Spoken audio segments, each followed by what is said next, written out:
I have to share this with you. I'm not holding this back for a second longer. I was tagged in a post this morning by my beautiful client, Rebecca Kavanagh. I have permission to use her name because confidentiality is of paramount importance in my business. She tagged me in a post from 2009, right, well before I ever met Rebecca Kavanagh. And she put up a post on social media, and I'm paraphrasing now because I don't have it in front of me. She said something along the lines of, sure, it couldn't be any other way, or it couldn't get any worse.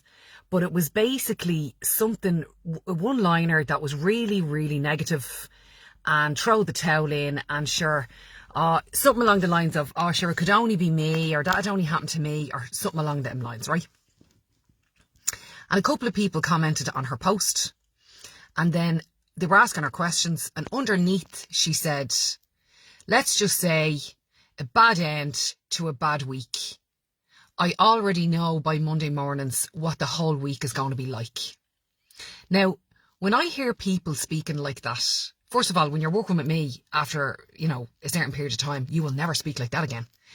But when I hear people speaking like that, it literally breaks my heart, because they do not understand how powerful they are. There's Rebecca Kavanagh watching me live now. Hey, Rebecca!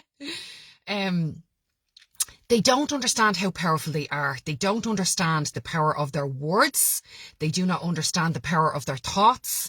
They do not understand the power that the energy that they are putting out is the energy that they are getting back. And what Rebecca Kavanagh just sent to me in a voice note a moment ago is, Nicola, what you focus on expands. Life is really good for me right now. Life is really good for Rebecca Kavanagh right now. Okay? Hey Sandra, if you are one of these people who uses this language, please, oh please, hang around on my page. Ask my clients questions. Join up for the new self-care challenge that we are going to be launching on the 20th of September, but you need to join up next week. It is a free challenge. We are going to learn about what correct internal self-care actually looks like. There is zero charge. I will be telling you about other programs that you can join at the end of the challenge if you want to continue on your spiritual and personal development with me. But let's just bring it back to Rebecca for a second, because I went off on a tangent there. Because this is how eager and passionate I am about getting this work out to everybody. This is why we keep doing these free challenges all the time.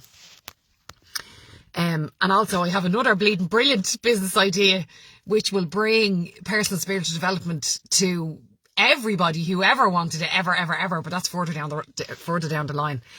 Brian Lee of Chopped actually really inspired me with something that he did last week, which is going to in turn allow me to do the same for other people. But let me just bring it back to Rebecca. I met Rebecca Kavanagh, I'm trying to think, it must be 3 years ago now. And we've been working with each other very, very closely. She has done the work. She has been consistent, persistent and insistent with her daily habits. She has bared her soul. She has gone to the depths of part of her that I don't even think she really knew existed. She has admitted her own faults, because we all have them, and dark elements of us that we don't want to admit to ourselves and other people. She has done that to herself. She has done that to me. She's done that to a group where we do deep work together 24/7. She has dropped old attitudes that no longer serve her. She has dropped habits that she created for herself over a very long period of time. She just said to me a minute ago, and I can feel like this quite a lot, and I know that I felt like this quite a lot growing up. She said that because she was different, Rebecca just said less than that 2 years ago at the end of this month. Oh my God, Rebecca, you've smashed it, love, smashed it. She said that sometimes growing up and as a young adult, always trying to see the good in others and, protect her boundaries and raise the standards. She said she always felt like the weirdo. And when you are not rowing in with the status quo anymore, when you decide to not activate your bitchy bone any longer, when you decide to use your voice, when you decide to raise the standard, when you decide to look after you first, not in a selfish way, but in a self-full way for the very first time. Because when you're being self-full, you look after yourself, you fill your own cup first, and then you can look after other people. So it's not coming from a selfish space. That's not what we do. We're coming from a very self-full, humble space, so that everybody is catered for. And I know what I know what it feels like to feel like the weirdo, as does Rebecca. And Rebecca sent me the most amazing voice message who said, now I hang around with weirdos like us. Now I found my tribe, I found my people, I found my flow, I found my zest for life. She's found it. She has it. She will hold on to this forever. Once it clicks, lads, it's like a light switch goes off in your brain and you realise that the way that you've been behaving has not been serving you well. It has not been serving the highest version of who you're trying to become.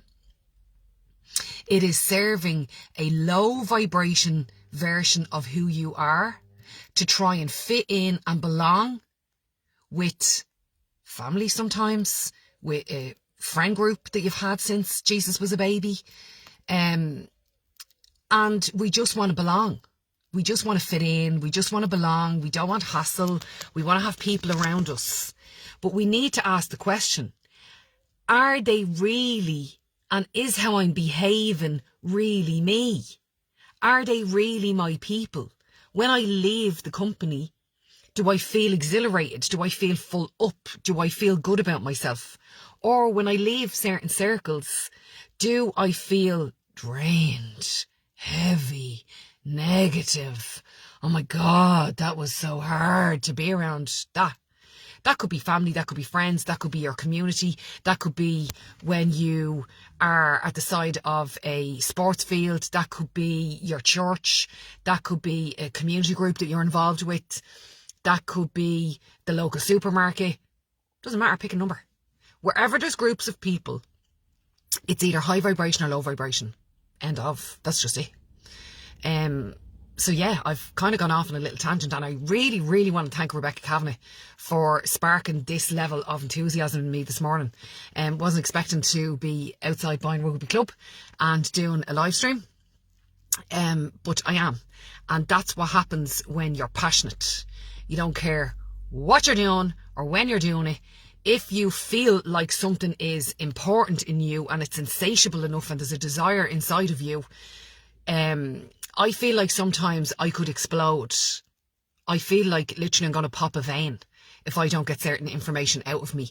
And as I'm going to get emotional even thinking about it now, because Rebecca said what I say all the time, which is, if we just touch one person today, Rebecca gets it. If we just touch one person, that's all that matters. And I know for sure, like there's 83 people watching live now, and I know for sure that one person is going to go, oh my God, yeah, that is me. Let me know if that's you. Let me know how you feel about this. Let me know if you can identify what it is that Rebecca Kavanagh is saying. And let's just get another excellent conversation going. Hey, Nidge. Nidge says, when you're starting taking your life serious, self-care will always feel selfish. Confidence will always feel like arrogance. Boundaries will always feel like selfishness. So my question to you, Nidge, is when you get past that uncomfortable feeling, because that's your ego trying to keep you back in the comfort zone. Don't do anything different. No. What would you be doing that for? You're going to be a weirdo and you're going to be isolate yourself and you're going to have no friends and no family. And When you get over that, Nigel, what does it then look like? What does it then feel like? Because there's going to be an awful lot of people watching this, Nigel, who have never heard me speaking before and don't know what you're about and what I'm about and what Rebecca's about and what my company is about. We need to give them the end result. And it's 11:11, and I've just said that at the most spiritual time of the day. Isn't that wonderful? Oh my God, Rebecca said the same. 11:11. Right, I'm going to leave it there because I could just literally bang on about this all day. Take it easy. Have an absolutely fantastic Sunday and get involved in the conversation. Slán.